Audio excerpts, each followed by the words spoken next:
5 વર્ષથી ડાબી સાઈડમાં આખા હાથની અંદર ઝણઝણાટી આવતી હતી અને અહીંયા હાથ ગમે તે કંઈક પકડીએ તો પણ કંઈ પકડાતું નહીં એવી તકલીફ હતી હાથની. મને આ તકલીફ હતી એટલે મારાથી કોઈ પણ વસ્તુ આમ પકડીએ તો પણ પકડી શકાતી નહીં. પછી હાથમાં આપણે કંઈક જમવા બેઠા હોય તોય તે એકદમ ઝાટકો મારે એટલે ઊભું થઈ જવું પડતું.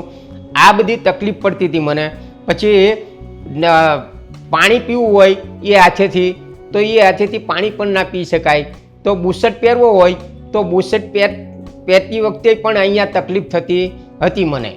આ ડાબી સાઈડમાં ગરદનથી તે હાથના પંજા સુધી એ કરંટના ઝટકા આવતા હતા. એને એ ડૉક્ટર સાહેબે મને એક ઇન્જેક્શન આપ્યું અને એનાથી મને આરામ થયો છે. ઇન્જેક્શન મૂક્યા પછી 3જા દિવસે આરામ મંડ્યો થવા, 3જા જ દિવસે. અને એ આરામ પછી અઠવાડિયા પછી તો હાવ આરામ થઈ ગયો. શું એકદમ આરામ થઈ ગયો તો અઠવાડિયા પછી તો. તે અત્યારે આ 1.5 વર્ષ સુધી આરામ જ રહ્યો છે. શું મારું નામ શ્રીમાળી અમૃતલાલ શંકરલાલ. મારી ઉંમર 70 વર્ષ. મારું મૂળ વતન છે અહીંયા અમદાવાદમાં જ છે અને હું અત્યારે અમારા છોકરા વાંકાનેર નોકરી કરે છે ત્યાં એમની સાથે રહું છું. મારી એક્ટિવિટી છે, હું અગાઉ જામનગર જિલ્લામાં શિક્ષક તરીકે નોકરી કરતો હતો અને અત્યારે હાલ હું નિવૃત્ત છું. મને 5 વર્ષથી ડાબી સાઈડમાં આખા હાથની અંદર ઝણઝણાટી આવતી હતી અને અહીંયા હાથ ગમે તે કંઈક પકડીએ તો પણ કંઈ પકડાતું નહીં એવી તકલીફ હતી હાથની મને.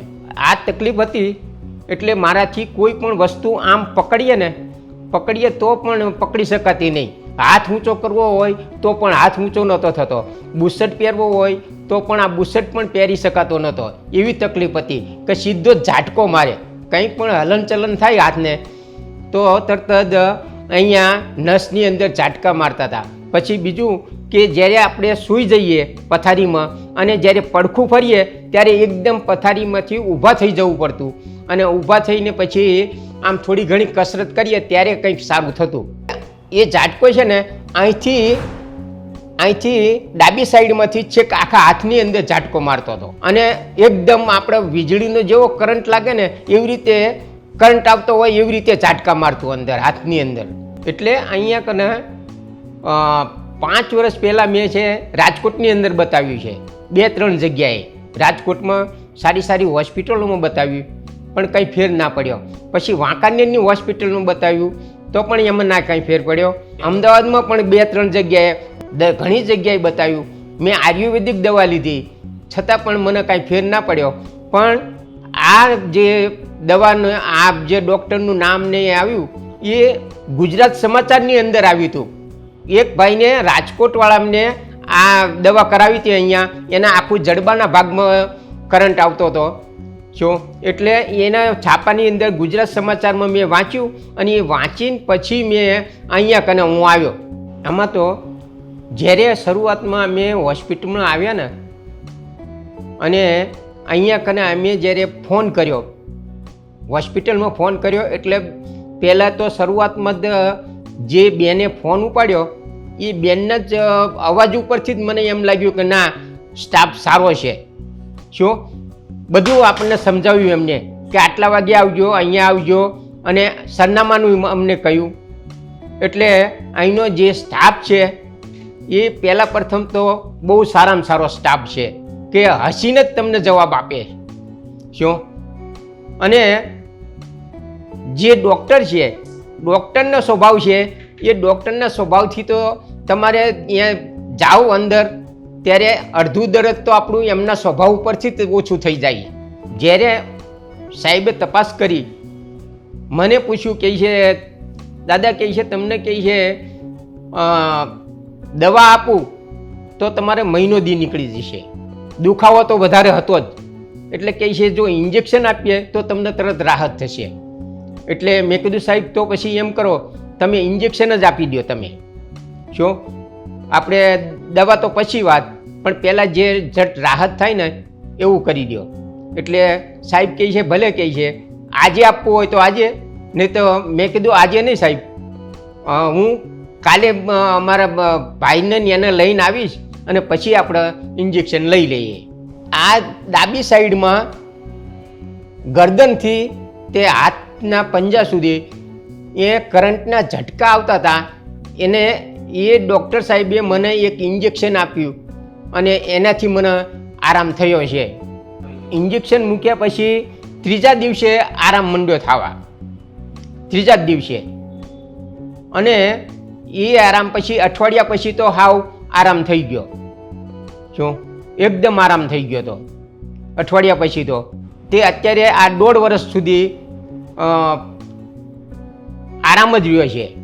શું રોજની એમને બેને શીખવાડી છે રોજની કે તમારે અડધો કલાક સુધી કસરત કરવાની, એટલે સવાર સાંજ કસરત કરવાની છે. એટલે એમને 7 થી 8 કસરત મને બતાવી હતી. એ રોજ અડધો કલાક સવાર સાંજ એ કસરત કરતો હતો હું.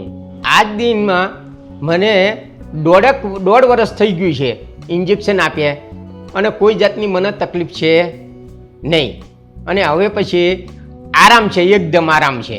એટલે આ હાથનો દુખાવો હતો ત્યારે છે આ હાથથી હું હાથ ઊંચો નહોતો કરી શકતો અને એનાથી કોઈ વજનવાળી વસ્તુ નહોતી ઉપાડી શકતો.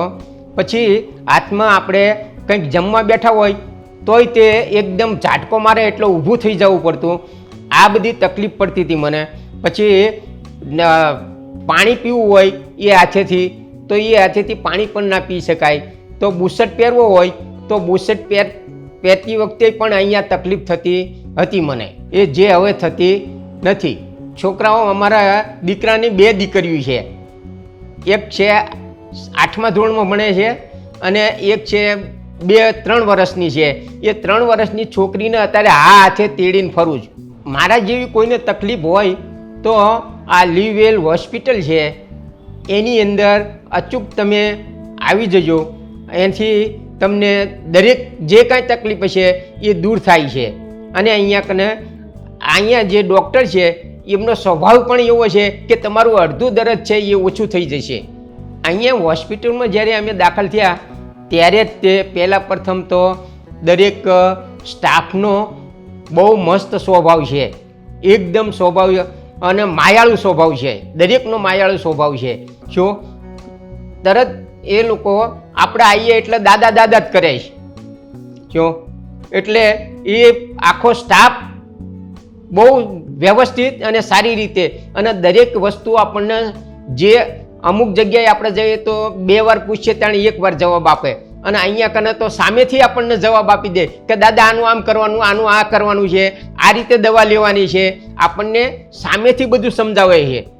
લીવેલ હોસ્પિટલમાં જે ડૉક્ટર સાહેબ છે એમને મારી સારવાર કરી અને મને સારું થઈ ગયું, એટલે એમનો હું ખૂબ ખૂબ આભાર માનું છું.